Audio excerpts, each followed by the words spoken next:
Good morning students. आज हम पढ़ेंगे पर्सनैलिटी, व्यक्तित्व के बारे में। व्यक्तित्व, किसी भी व्यक्ति के लिए व्यक्तित्व बहुत ज़रूरी महत्वपूर्ण तत्व होता है जो उसके बारे में पूर्ण जानकारी देता है।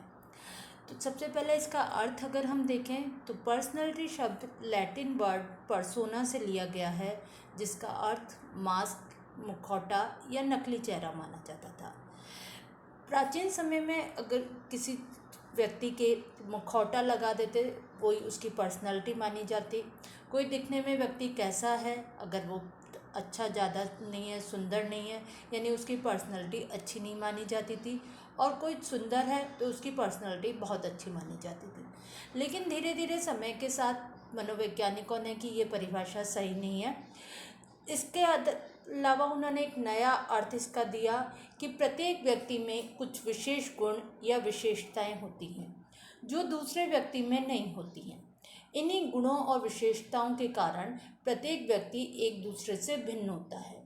व्यक्ति के इन गुणों का समुच्चय ही व्यक्ति का व्यक्तित्व कहलाता है। इसकी कई परिभाषाएं दी गई हैं, जिसमें से मुख्य आपको बताई जा रही है। ये आपसे कई बार एग्जाम में पूछ ली जाती है कि ये परिभाषा किसके अनुसार है। तो ये सबसे पहले हम आलपोर्ट के अनुसार, व्यक्तित्व व्यक्ति के भीतर उन मनोदैहिक गुणों का गत्यात्मक संगठन है जो वातावरण में उसके अपूर्व समायोजन को निर्धारित करता है। गत्यात्मक संगठन यानी डायनामिक ऑर्गेनाइजेशन। यहाँ इसको गत्यात्मक संगठन गुणों को इसलिए कहा गया है क्योंकि जो मनुष्य के अंदर गुण होते हैं वो समय के साथ परिवर्तित होते रहते हैं, उनमें अंतर आता जाता है, उनका विकास होता जाता है और ये गुण उसको उसके वातावरण से समायोजन स्थापित करने में मदद करते हैं। वॉटसन ने कहा है, हम जो कुछ करते हैं वही व्यक्तित्व है। अर्थात एक व्यक्ति जो कार्य करता है, चाहे वो अच्छा हो बुरा हो, वो उसका व्यक्तित्व होता है, उसकी पर्सनैलिटी होती है। जैसे वो कार्य करेगा वैसी ही उसकी पर्सनैलिटी बनेगी। बोरिंग ने कहा है, व्यक्तित्व व्यक्ति का उसके वातावरण के साथ अपूर्व व स्थायी समायोजन है। अर्थात व्यक्ति अपने वातावरण के साथ कैसा अपूर्व यानी यूनिक, जो कि दूसरों से अलग है और स्थायी समायोजन करता है। जो वो समायोजन करता है वो उसके व्यक्तित्व के अनुसार करता है। वॉरेन ने कहा है, व्यक्ति के विकास की किसी अवस्था पर उसके संपूर्ण संगठन को व्यक्तित्व कहते हैं। यहाँ संपूर्ण संगठन है, उसमें उसकी रुचि कैसी है, अभिवृत्ति क्या है, उसके गुण क्या है, ये सब मिलके किसी व्यक्ति का व्यक्तित्व बनाते हैं। व्यक्तित्व के प्रकार, टाइप्स ऑफ पर्सनैलिटी। व्यक्तित्व के प्रकार की हम देखें तो अलग अलग विचारकों ने व्यक्तित्व के अलग अलग प्रकार बताए हैं।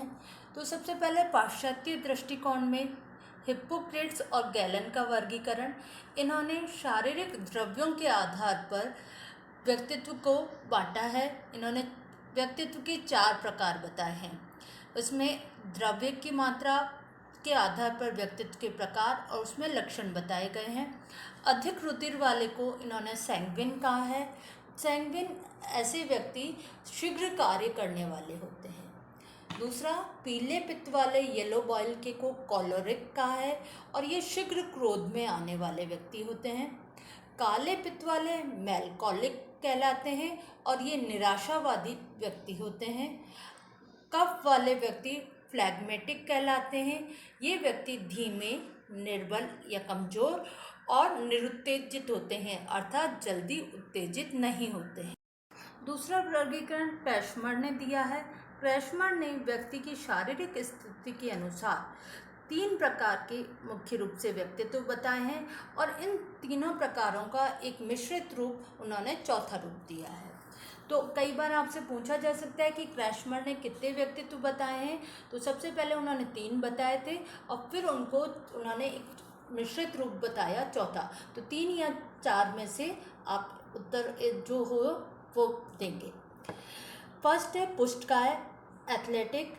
ऐसे व्यक्ति हष्टपुष्ट होते हैं, शक्तिशाली होते हैं, आत्मविश्वासी होते हैं, इनके कार्यों में रुचि होती है और समायोजनशील व्यक्तित्व इनका होता है। लंबकाय, एस्थेनिक व्यक्ति दुबले पतले, लंबे, कमज़ोर, शीघ्र क्रोधित होने वाले, चिड़चिड़े स्वभाव के, दूसरों की निंदा करने वाले और निराशावादी होते हैं।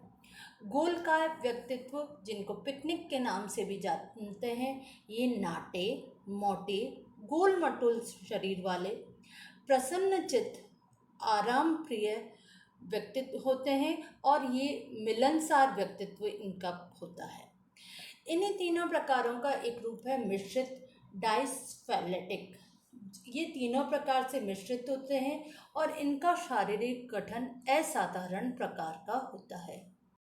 शेल्डन का वर्गीकरण। शेल्डन ने शारीरिक दृष्टि या शारीरिक गुणों के आधार पर 3 प्रकार के व्यक्तित्व बताए हैं: एंडोमॉर्फिक, मेसोमॉर्फिक और एक्टोमॉर्फिक। एंडोमॉर्फिक व्यक्ति मोटे, गोल-मटोल होते हैं, विनोदी स्वभाव होता है इनका और ये दूसरों से मेल मिलाप करना पसंद करते हैं।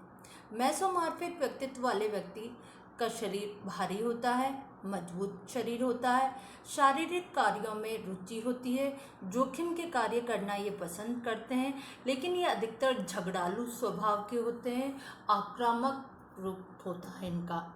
एक्टोमॉर्फिक व्यक्ति दुबले पतले, बुद्धिमान, संकोची स्वभाव के होते हैं और इनकी बुद्धि के कार्यों में रुचि होती है। आगे है जुंग का वर्गीकरण। कई बुक्स में इसको युंग नाम भी दे रखा है, तो आप कंफ्यूज मत होइएगा।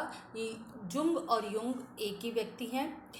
इन्होंने 2 प्रकार बताए थे, अंतर्मुखी और बहिर्मुखी।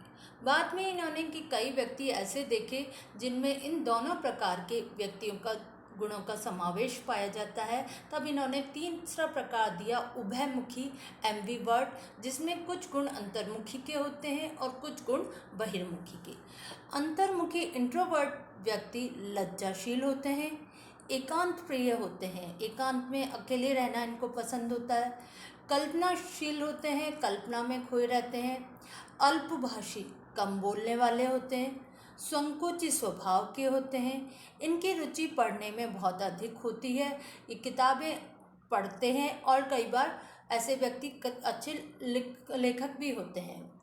इनमें सामाजिक गुणों का अभाव होता है, इनकी रुचि साहित्यिक होती है, साहित्यिक प्रवृत्ति होती है, आध्यात्मिक प्रवृत्ति होती है इनकी, पूजा पाठ में ये रुचि लेते हैं, इनके मित्र कम होते हैं और ये लचीले विचार वाले होते हैं, लेकिन ये स्वभाव से चिंतित रहते हैं और अपने बारे में ही सोचते रहते हैं। ऐसे व्यक्ति अधिकांशतः वैज्ञानिक, दार्शनिक या लेखक होते हैं। बहिर्मुखी एक्सट्रोवर्ट व्यक्ति अगर हम देखें तो ऐसे व्यक्ति साहसी, स्वतंत्र, बाहरी संसार में रुचि रखने वाले होते हैं और ये शीघ्र समायोजन कर लेते हैं, अर्थात कैसी भी परिस्थिति में एडजस्ट हो जाते हैं, अपने आप को एडजस्ट कर लेते हैं। इनकी रुचि दूसरों में अधिक होती है, दूसरों से मिलना जुलना, दोस्त बनाना इनको बहुत पसंद होता है। इनके मित्र अधिक होते हैं, अत्यधिक सामाजिक होते हैं, दूसरों की मदद के लिए हमेशा तैयार होते हैं, नेतृत्वशाली होते हैं, नेतृत्व का गुण पाया जाता है और ये चिंता मुक्त रहते हैं, कोई टेंशन नहीं रखते। अधिकांशतः ऐसे व्यक्ति सामाजिक कार्यकर्ता या राजनेता होते हैं। स्प्रेंगर का वर्गीकरण। स्प्रेंगर ने सामाजिक आधार पर 6 वर्गों में व्यक्तित्व को बांटा है। पहला है धार्मिक, रिलीजियस। ऐसे व्यक्ति धार्मिक कार्यों में रुचि लेते हैं। राजनीतिक, पॉलिटिकल, ये सत्ता में रुचि लेने वाले और सत्ता के लिए प्रयत्नशील रहते हैं। सामाजिक, सोशल, ये ऐसे व्यक्ति अन्य लोगों से संपर्क बढ़ाने वाले होते हैं, अन्य लोगों से मिलना जुलना पसंद करते हैं। सौंदर्य प्रेमी, एस्थेटिक, सौंदर्यात्मक पहलुओं में इनकी रुचि होती है। सैद्धांतिक, थ्योरेटिकल, ऐसे व्यक्तियों की ज्ञान प्राप्ति में रुचि होती है। लास्ट है आर्थिक, इकोनॉमिक, ऐसे व्यक्ति धन जमा करने में रुचि लेने वाले होते हैं। अगर हम भारतीय दृष्टिकोण से देखें, इंडियन व्यू से देखें, तो इसमें व्यक्तित्व के 3 प्रकार बताए गए हैं: सतोगुणी व्यक्तित्व, तमोगुणी व्यक्तित्व और रजोगुणी व्यक्तित्व। सतोगुणी व्यक्तित्व वाले व्यक्तियों का उच्च आदर्श होता है, श्रेष्ठ मूल्य होते हैं इनके, और इनका स्वभाव उत्तम होता है। ऐसे व्यक्ति नैतिक मूल्य से युक्त हो रहते हैं। तमोगुणी व्यक्तित्व वाले व्यक्ति क्रोधी स्वभाव के, काम प्रवृत्ति अधिक रखने वाले, आलसी और असामान्य व्यवहार से युक्त होते हैं। रजोगुणी व्यक्तित्व वाले व्यक्तियों की मध्यम स्थिति होती है। ये सतोगुण और तमोगुण दोनों से युक्त होते हैं, मध्यम प्रकार के होते हैं। इसमें कुछ अच्छे गुण भी होते हैं और कुछ बुरे गुण भी होते हैं। इस प्रकार से ये व्यक्तित्व को हम अलग अलग विचारकों के अनुसार अलग अलग प्रकार में बांट सकते हैं। आप इसको पढ़ के अपना स्वयं का व्यक्तित्व भी निर्धारित कर सकते हैं कि मेरा स्वयं का व्यक्तित्व किस श्रेणी में आता है। धन्यवाद।